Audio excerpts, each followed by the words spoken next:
नमस्कार मंडळी, सुरेखा ब्लॉगमध्ये तुमचं मनापासून स्वागत आहे. तर व्हिडिओ कीप न करता शेवटपर्यंत नक्की बघा. रेसिपी आवडल्यास लाईक आणि शेअर आणि कमेंट करायला विसरू नका. तर आज आपण बनवणार आहे झणझणीत फरसाणाची भाजी. तर पहिल्यांदा घेतलेली आहे आपण कढई गरम झाल्याच्या नंतर आपण घेतलेलं आहे तेल टाकून झाल्याच्या नंतर लगेच बारीक चिरलेला कांदा टाकून घेतलेला आहे. कांदा टिकून झाल्याच्या नंतर लगेच आपण टोमॅटोची पेस्ट ॲड केलेली आहे. पेस्ट ॲड करून झाल्याच्या नंतर लगेच मीठ ॲड केलेलं आहे. मीठ ॲड करून झाल्याच्या नंतर लगेच हळद टाकलेली आहे. हळद ॲड करून झाल्याच्या नंतर लगेच आपण झणझणीत काळं तिखट घेतलेलं आहे. काळं तिखट घेऊन झाल्याच्या नंतर मंद गॅसवरच आपण त्याला 3-4 मिनटं परतून घ्यायचं. मसाला बारीक होईपर्यंत. मसाला बारीक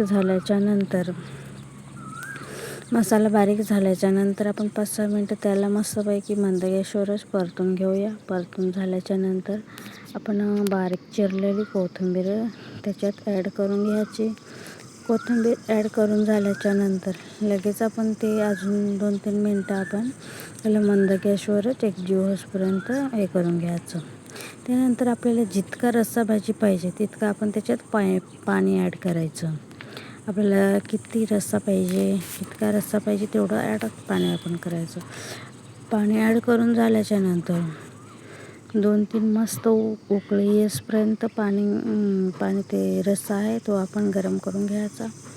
तुम्ही बघू शकता एक तर आपल्या भाजीला उकळी पण फुटलेली आहे. त्यानंतर आपण फरसाण टाकून घ्यायचं. फरसाण टाकून घेतल्याच्या नंतर मग 2-3 म्हणजे उकळी येताच आपण गॅस बंद करून टाकायचा. तुम्ही बघू शकता आपली भाजी इथं छानपैकी तयार झालेली आहे.